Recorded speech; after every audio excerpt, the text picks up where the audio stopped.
La plus pire journée de ma vie, ou dirais-je, l'une des plus pires journées de ma vie.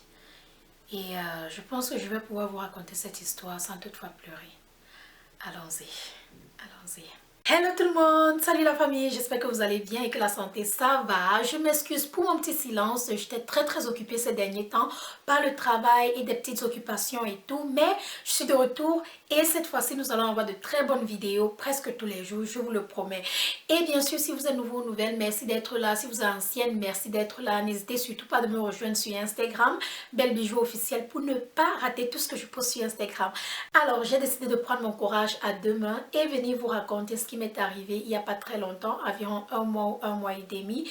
Et bien sûr, je vous le raconte pour que vous ne fassiez pas la même erreur ou encore pour que vous puissiez prendre note. Et à la fin de cette vidéo, il y aura la morale de l'histoire. Comme toujours, vous savez que c'est ma partie préférée, j'aime la morale de l'histoire. Donc, je vous ai dit il n'y a pas très longtemps, il y a environ un mois et demi de cela. Comme tous les matins, je me suis réveillée très tôt, je me suis apprêtée pour le travail.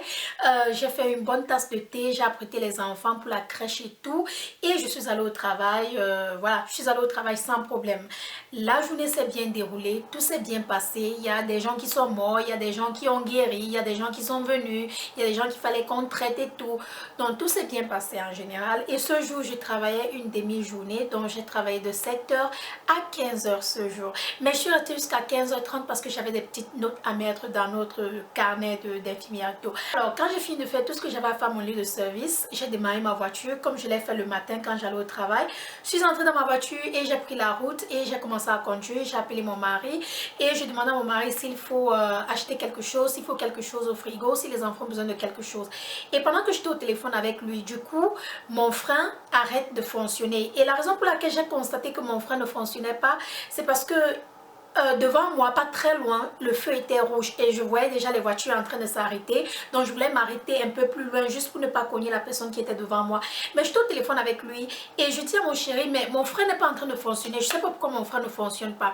Et pendant que nous sommes au téléphone, je vois la fumée derrière moi. Je dis à mon chéri, mais il y a la fumée derrière moi. Je ne sais pas si c'est la voiture du voisin qui est derrière moi qui est en train de fumer ou c'est ma voiture qui est en train de fumer de derrière. Il me dit, c'est bizarre que la voiture fume de derrière, d'habitude la voiture fume de devant. Il me dit, regarde bien.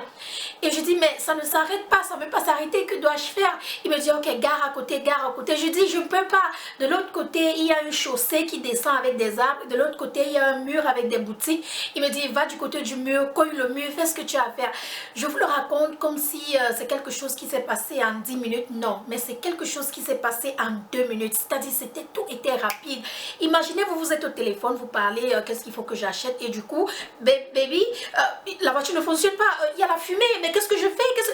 C'est de cette manière-là que tout s'est passé en quelques secondes. Et Dieu merci, j'étais au téléphone avec lui, donc il a pu me calmer et me diriger et me dire quoi faire parce que vraiment j'étais en pleine panique. J'ai fait ce qu'il m'a dit, j'ai vite tourné la voiture car j'étais très proche de la voiture qui était devant moi et je ne voulais pas, absolument pas cogner la voiture qui était devant moi car aux États-Unis, quand tu cognes une voiture qui est devant toi, ton assurance doit payer pour cette voiture et cette personne-là, si cette personne se fait mal, on t'amène en justice, tu dois payer la personne et tout genre de choses. Donc je ne voulais pas cogner cette personne-là. J'ai vite tourné ma voiture comme mon mari m'a dit à ma droite. Je suis allée, il y avait des secousses et tout, c'est-à-dire c'était incroyable. J'ai cogné le mur qui était devant moi et quand j'ai cogné le mur, je me rappelle, c'est quoi le truc là? Ça s'appelle comment? Airbags. J'ai oublié le nom en français. Bref, c'est sorti et je me rappelle quand je m'apprenais à cogner le mur, je me suis dit, Belle, voici le moment auquel tu dois respirer. À ce moment-là, j'ai commencé à penser à tout le monde. Mes enfants, ma mère, le Cameroun, mon cher pays. J'ai pensé à vous sur YouTube. C'est-à-dire, j'ai vu comment la vie était courte en quelques instants parce que je ne savais pas ce qui m'attendait. Bref, j'ai cogné le mur et quand j'ai cogné le mur, la voiture a commencé à fumer encore plus. Elle a commencé à fumer encore plus. Et du coup, parce que la voiture a cogné le mur et elle s'est mise dans un choc, toutes les portières se sont bloquées. Tout était bloqué.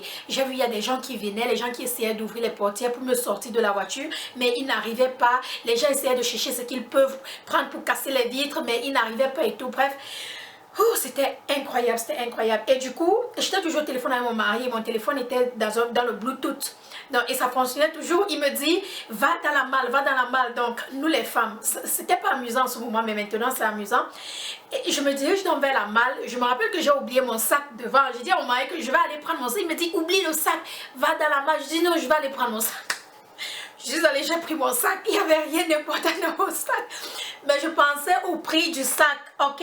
Laissez-moi tranquille. Le sac là a coûté presque 1000 $. Il fallait que je prenne mon sac.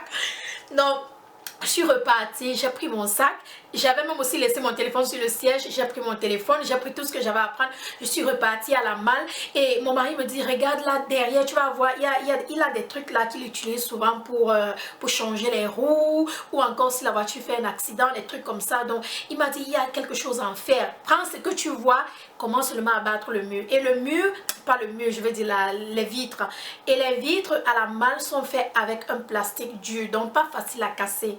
Et les vitres devant sont faites avec le cassable, les vitres cassables, donc très facile à casser, mais je ne pouvais plus aller devant parce que je m'étouffais déjà. Il y avait trop de fumée dans la voiture, je commençais déjà à m'étouffer. Je ne savais pas à quel moment est-ce que la voiture allait exploser. Je me disais que si la voiture explose, voici le moment où peut-être je vais sortir de cette voiture, peut-être rien qu'avec ma tête, peut-être avec un pied, peut-être avec un bras.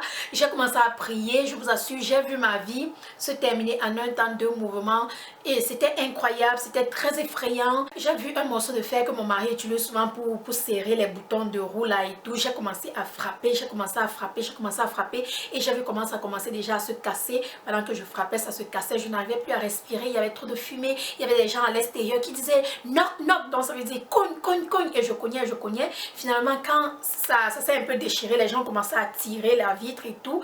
Ils ont tiré la vitre et je suis sortie de la voiture. Bref, ils m'ont sorti de la voiture et j'ai pris mon sac avec moi pendant qu'on me sortait de la voiture. C'était incroyable, moi et ce sac, je vais jamais laisser ce sac où que je sois. J'ai pris mon sac, j'ai pris mon téléphone, je suis sortie, et il y a des gens qui sont, on a appelé les pompiers, et peut-être 2 minutes après, non, si je restais même encore là 2 minutes, les pompiers allaient me sortir de là. 2 minutes après, ils sont arrivés, ils ont d'abord commencé par éteindre, il n'y avait pas le feu mais c'était toujours la fumée. Ils ont commencé à éteindre, arrêter la fumée et tout. Ils m'ont demandé si j'allais bien, ils m'ont examiné, ils ont voulu m'amener à l'hôpital. J'ai dit non, je ne veux pas aller à l'hôpital, ça va.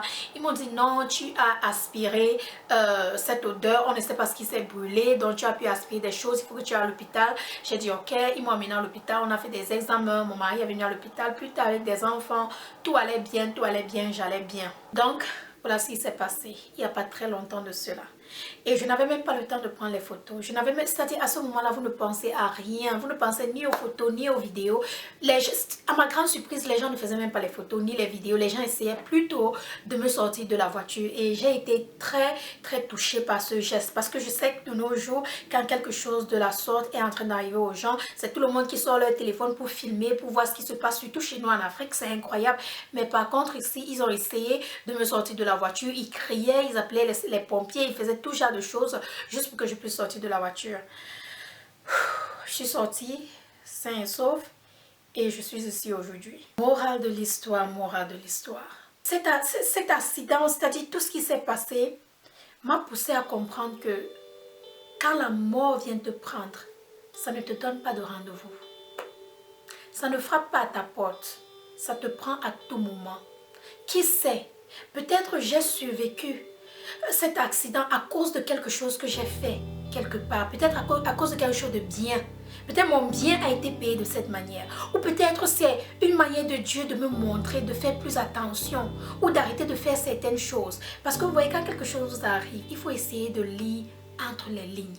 Au lieu de servir, je vais à mon travail tous les jours, il y a des patients qui viennent, je cause avec les patients, je prends soin de le lendemain, quand je reviens, ils sont à la morgue. Ils sont morts. Mais je ne savais pas que ça pouvait m'arriver un jour. Je ne savais pas qu'un jour je pouvais me réveiller, embrasser mes enfants, aller au travail. Et à mon retour du travail, ma vie peut s'arrêter comme ça. Et je ne peux plus voir mes enfants. Je risque de ne plus voir mes enfants. La vie est courte. Et tout ce que je peux vous dire, c'est que on apprend à travers nos expériences, à travers nos erreurs. Vous n'avez pas une autre vie. Vous n'avez pas une autre mère. Vous n'avez pas un autre père. Vous avez une seule vie, une seule mère, un seul père. Apprenez à apprécier les choses qu'on vous donne. Apprenez à apprécier les choses de tous les jours. Que quelqu'un vous fasse du mal, transformez cela en bien. Apprenez à pardonner, ne gardez pas la haine dans votre cœur. Apprenez à aimer votre prochain comme vous-même. Ne faites pas aux autres ce que vous n'aimez pas qu'on vous fasse. Apprenez à pardonner et apprenez à aider les autres à évoluer. Car l'union fait la force et en travaillant ensemble, nous évoluons ensemble. Cet accident m'a permis de comprendre que je vais arrêter de dire que je vais le faire demain. et je le fais dès que j'ai le temps, dès que je peux. Je vais arrêter de dire que oh, je vais économiser cet argent et je vais l'utiliser dans 5 ans car tu ne sais même pas si tu vas te réveiller demain. Je ne suis pas en train de dire que n'économisez pas votre argent, non, économisez votre argent, mais apprenez aussi à jouir de votre argent. Apprenez aussi à jouir de cet argent car vous ne savez pas quand est-ce que vous allez partir et on ne va pas vous enterrer avec cet argent. Cet accident m'a permis de comprendre que mes enfants, c'est ma vie. Ma mère, c'est mon cœur. Mon cher pays me manque. Que vous êtes ma famille. Vous êtes important. M'a permis de comprendre que je vous aime, vous qui me regardez tous les jours, vous qui vous abonnez, que je dois apprendre à être plus reconnaissante, à vous remercier à chaque fois que j'ai de la chance, à vous écouter. Quand vous me dites que Belle, non, c'est pas bien, Belle, oui, c'est bien, Belle, change ci, Belle, change ça, car nul n'est parfait. Et tout ce que nous faisons se paye ici sur terre. Bref, je ne veux pas trop tirer cette morale de l'histoire, mais tout ce que je vais vous dire, c'est que merci. Merci d'être là, merci de m'écouter, merci de m'aimer, de prier pour moi, de m'encourager, de me dénigrer quand je fais quelque chose qui n'est pas bien, de me dire la vérité, d'être honnête avec moi. Je vous remercie. Donc voilà, si quelque chose de pareil vous est déjà arrivé un jour, laissez sous les commentaires, j'aimerais bien savoir. Allez me rejoindre sur Instagram, Belle Bijou officielle. Et je vous embrasse, je vous aime. Et on se dit à très bientôt dans ma prochaine vidéo. Bisous. Bye. Love you guys.